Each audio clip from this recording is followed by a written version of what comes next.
Welcome to the ArtMiabo Podcast, the show where we talk to fine artists, creative minds, and cultural backers from the African continent.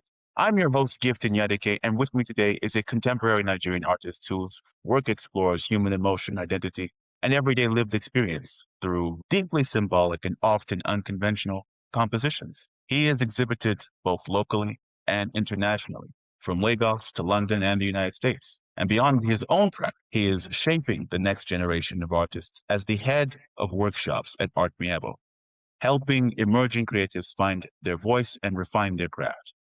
Please welcome Mr. Paul Ogunlesi. Thank you, sir, so much for joining us. How are you doing? All right, Gift. Thank you so much. I'm doing good. Yes. So I know I've set the table for the audience, but could you please introduce yourself in a bit more detail for those who may be unfamiliar with you? Yes, my name is Paul Ogunlesi.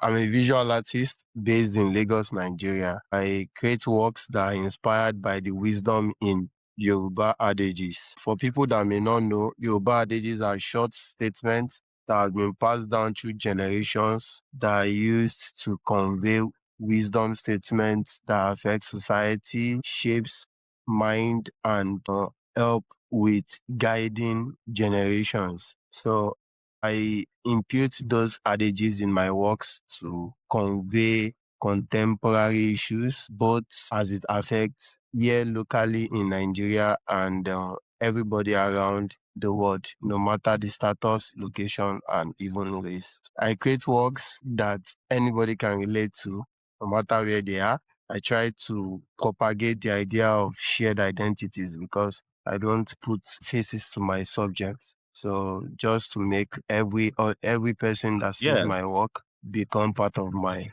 creations. So I try to make them Yes. become protagonists in scenes that are laid before them. And my works have been exhibited both locally and internationally.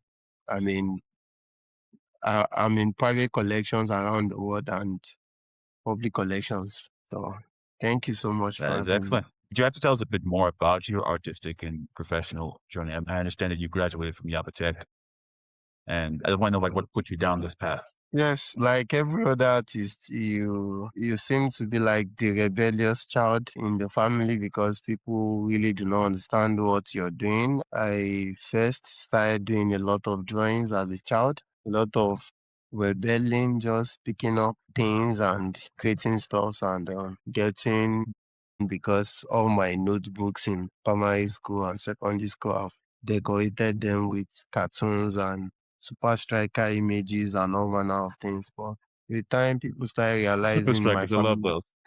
So everybody started realizing that I'm somebody that could easily get them drawn, and people around me, especially people that are close to me, they encouraged me to go pursue that. To be honest, I was going to go to school to study law because I thought I could have a voice to growing up. I feel the injustice or the issues around me that I would like to comment on or talk about. Becoming a lawyer will make me to be able to make those changes. And I was pursuing law. I did Yabate. I did WAEC like 3 times trying to get into law in Uniben, but I didn't make it because I was failing in government and literature. So, but finally I was told by my dad that it's just best for me to pursue something that I've already been doing as an artist. So that's when I now realize that I'm supposed to actually use my talent as something I can use it as something to go to school for. So I had to go to Yaba Tech for that, and that's when I got to discover that there are even quite a lot of us, and there are, I'm even lagging behind in some things, and there is a lot for me to learn. So I did 6 years there, and ever since I graduated in 2019, now I've been doing art professionally as a full-time studio artist. So that has been it, my career. That's an incredible one. I did love that point. Thank you. Finding out that you have a lot of things that you have to learn, and I think we'll talk about that when we discuss your role as head of workshops. But another thing I really liked when you talked about how you want to pursue law, and there were a lot of issues that you wanted to really touch upon. And this brings me to my next question about your works. I personally found your art style to be quite interesting, especially the way you lean more towards symbolic storytelling rather than straightforward. Then how you frame your subjects. Like you mentioned before, you try to focus away from the faces so that they can be relatable to anybody. You can't, they don't ascribe too much an identity. I also see that your work, leading back to your earlier point, a lot of your work touching on the human experience, love, faith, mental health, and identity. Do you, now that you are an artist, not a lawyer, but as an artist, do you believe that an artist has a responsibility to society, or is art purely personal expression for you? Yes, like I had said before, I thought I had, or let me say, I knew I had something to do with the society. I knew I am not in the world just for anything. I'm not just here to just come and have fun and then die and go to heaven or hell like other people, like the religious people will say. So I thought I have the responsibility to change the few things that I can say around or comment on things. That was why I was pursuing law then. But with time, I discovered that I could as well use my art to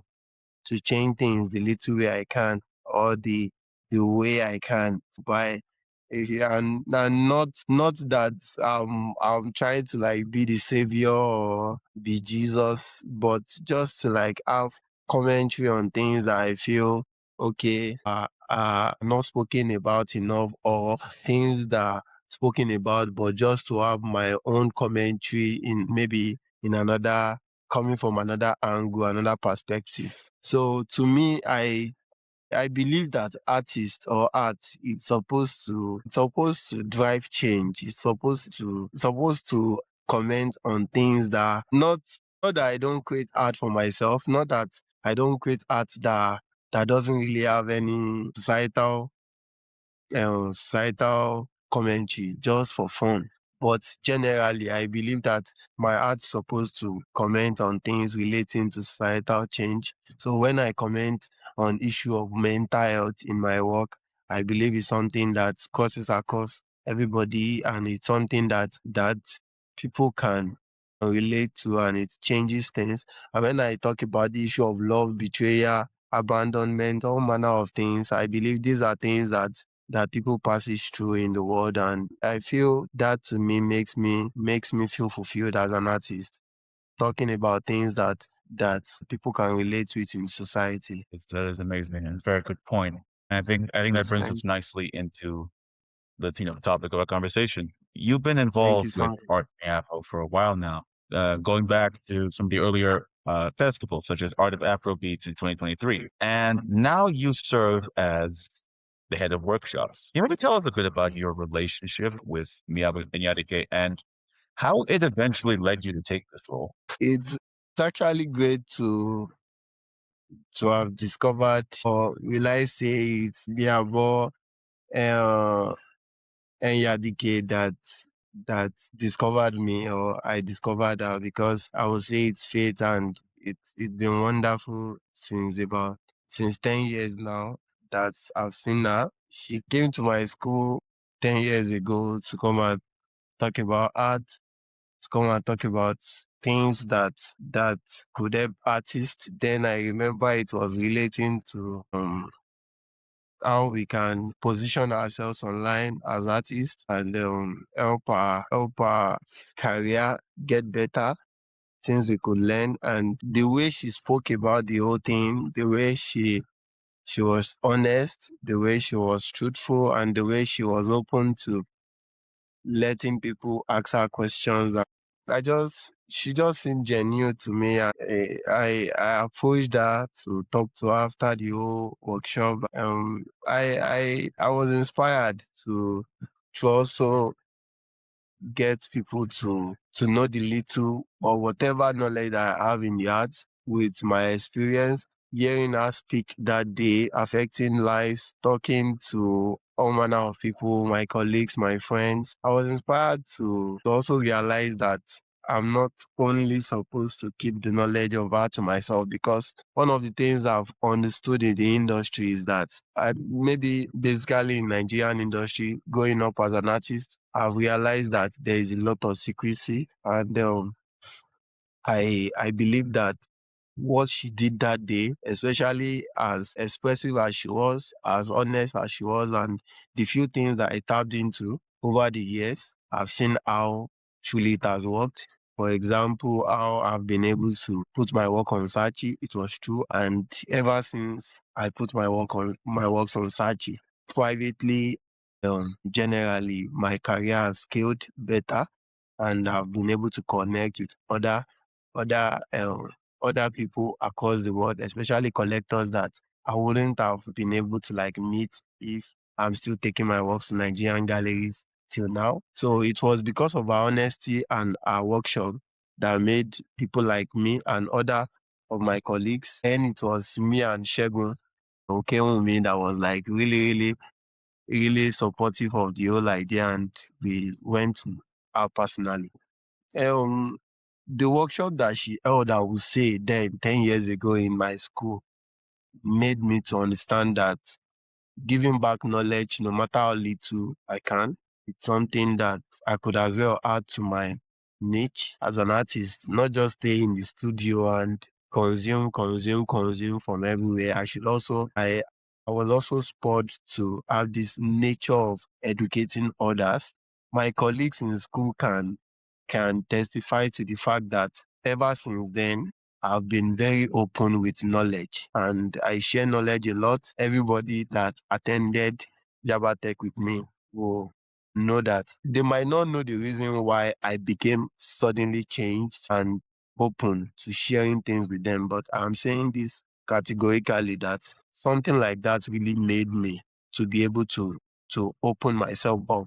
Whatever I have, I also try to give back, and it was just easy for me to, like you said, being called to being appointed to be like the head of workshop with ArtMiabo, a company that I've watched her worked on and started. And because the idea behind everything is to give back. And that was what I knew her for, and from the start. So it was very easy for me to take up the appointment, and it's something that I've done series of workshops, I've done series of talking to people. So there is nothing so to reject this about. So it was just easy because everything is centered around sharing knowledge and making others know what they can also do to like to get better. So it's just fantastic. And Miabo Enyadike has been fantastic. Yes. She has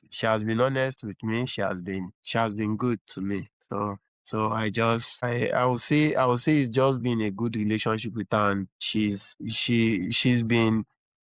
personally she has been quite encouraging. I remembered when we went for the art workshop in Port Harcourt. That was like 2018. Then I was still a student, and she eh, she made it was one of the things then that also make me realize that okay, this thing is possible, because I was part of the workshop that she had then in Port Harcourt, and I've been moving from there personally because of such experience that I had there. So it's just been a wonderful thing relating with the art we have all That, ecosystem. that's good. And, as you were shaped by your experience 10 years ago, as head of workshops, you are now going to be you are now the one actively shaping emerging artists. What do you think is the biggest gap that you see in young or upcoming app artists today? And how do you approach helping them grow beyond that? Okay. The thing is, just to be clear, I'm also a young artist, so I'm still growing. There is a lot of room to go and learn. But for younger artists, for people that are or that might be younger than I am, that I have noticed, one of the things I would say is just the knowledge gap. The the issue of let me say understanding the market early. It's something that is not that is not being taught in most schools, especially in Nigeria. So you have purely talented artists without the proper understanding of how the market works. So especially in Yabatech where I schooled, we were just drilled to be fully active with our talent. We worked hard, but after school, we mostly don't understand how the system works because we were not really taught that way. We're not really taught how to relate with collectors. For example, just see somebody come into your studio, like asking me collect on your behalf, pack all your works and go and tell you, you have sold, take your money. Or you did not sell, sorry. So that is the few interactions we've had involving collectors. And the moment you are done, you are dealing with these people day in, day out, you are dealing with collectors, but you don't know how to deal with them because you have spent 6 years of your life just knowing how to paint, how to draw, how to sculpt, without knowing how to relate with people that shape the market. Don't even know how to speak with curators, galleries. I'm going to give exceptions to some few lecturers in my school, and I believe there are also few of them in other schools in Nigeria. I don't want to mention names, but there are few that try to groom the artist in preparation for how to relate with galleries, curators, and staging exhibitions. So, but they are just few. The majority of the students only have talent. See young artists that have talent, no knowledge about how every other thing works. So the moment they are done with school, they are just being swallowed by the sharks. Some of them die in the water because they can't cope anymore. So even the talent, they might not use it. Most of them will go back to other things. And the few that try to struggle to cope and stay, most of the things that they pass through in the industry affects their mental health.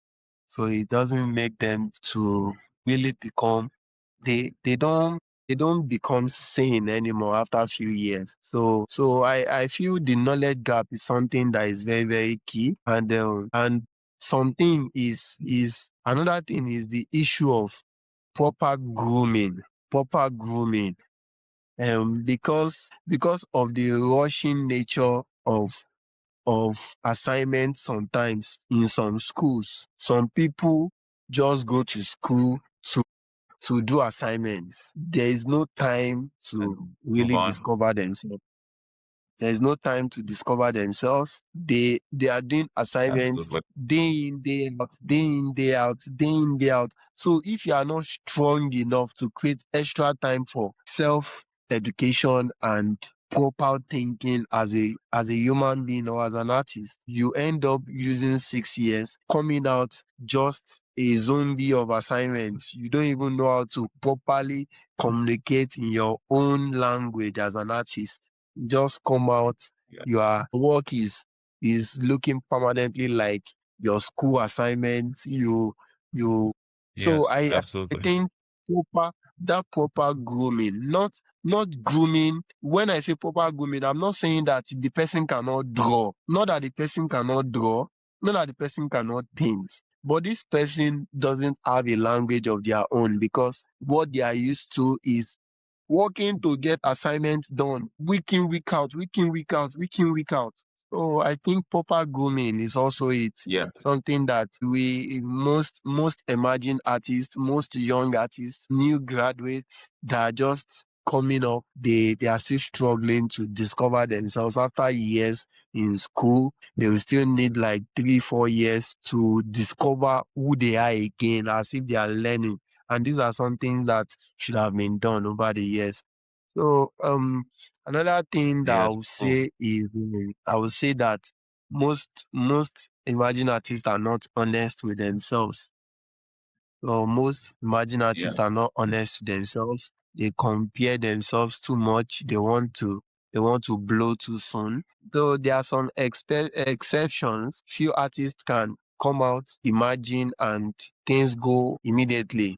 But those are just few artists. Every artist need proper time to grow, to this steady grow really helps the artist to be more firm, to be more grounded. So, but because of lack of honesty, everybody is just comparing themselves with another person.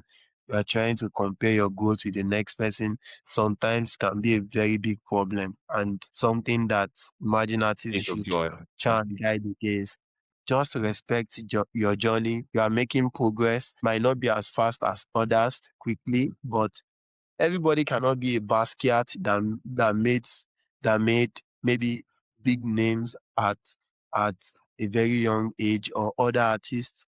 Anybody that might be young. There's also people that grow in the profession with time. So you shouldn't maybe have a fixed mindset towards your journey. Just be honest with yourself. Yeah. Don't be comparing. Just try and stay grounded.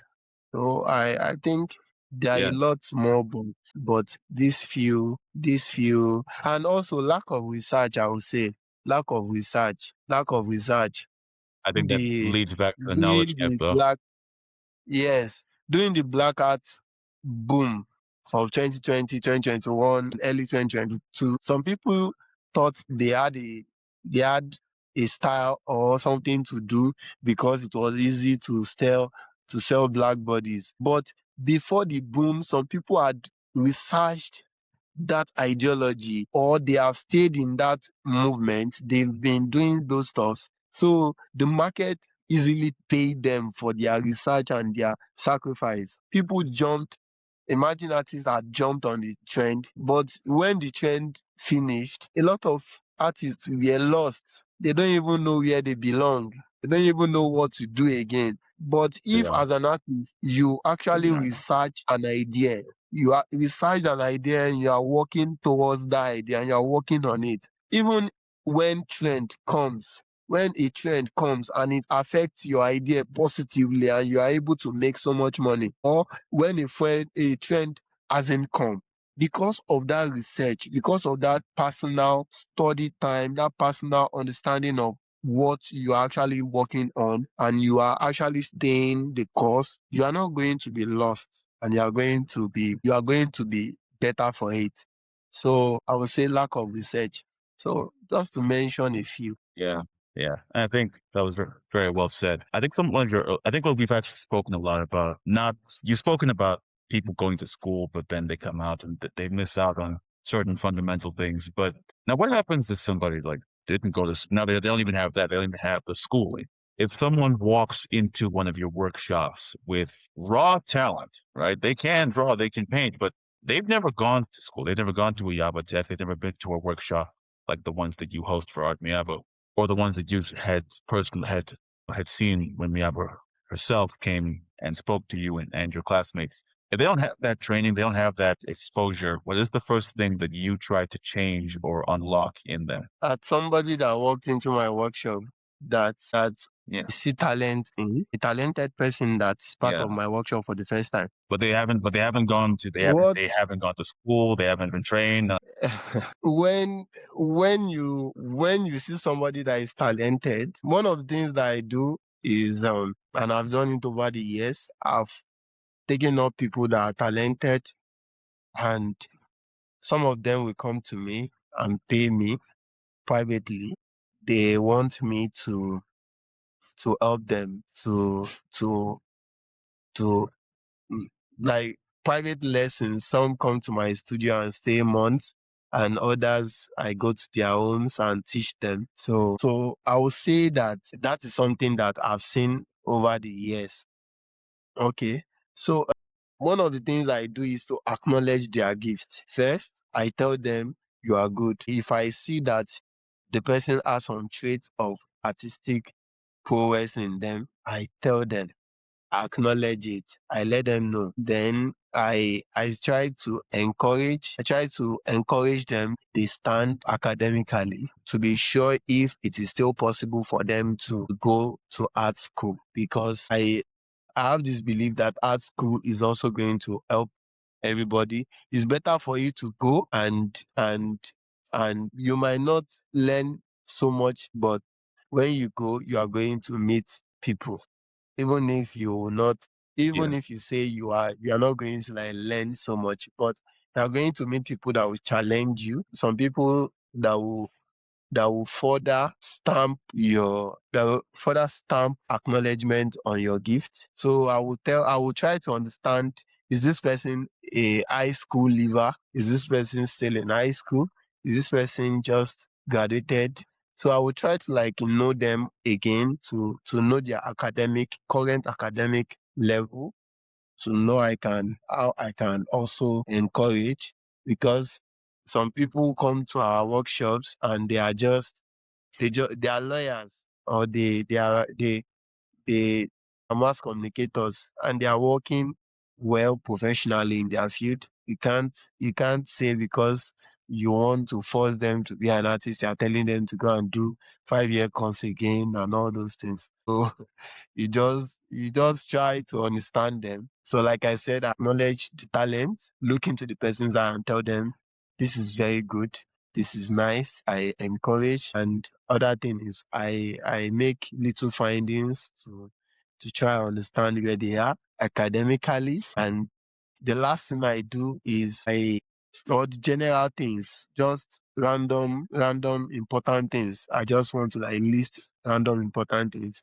Another thing that I do is to have their contact so that I can be able to follow up, because I believe that when you have the talent, you need constant practicing. You need to really be practicing. If not, it might remain dormant. It's not going to die. Artistic excellence don't die. It just stays there, and it finds expression in other things that you are getting yourself involved in. So I just try to get the contact of the person, their guidance, their parents, or the person, him or herself, just to further daily encourage. So those are like the three things that I would say I do with somebody that has not been to art school, that I see that they are talented doing my workshops. All right, then. Thank you very much, sir, Mr. Paulo Ogunlesi. I very much appreciate your time, taking the time out of your Sunday to come and speak to me. Thank you once again, sir. And if you Thank you so enjoyed much. this conversation, please be sure to leave a like, share, and subscribe, and a comment below.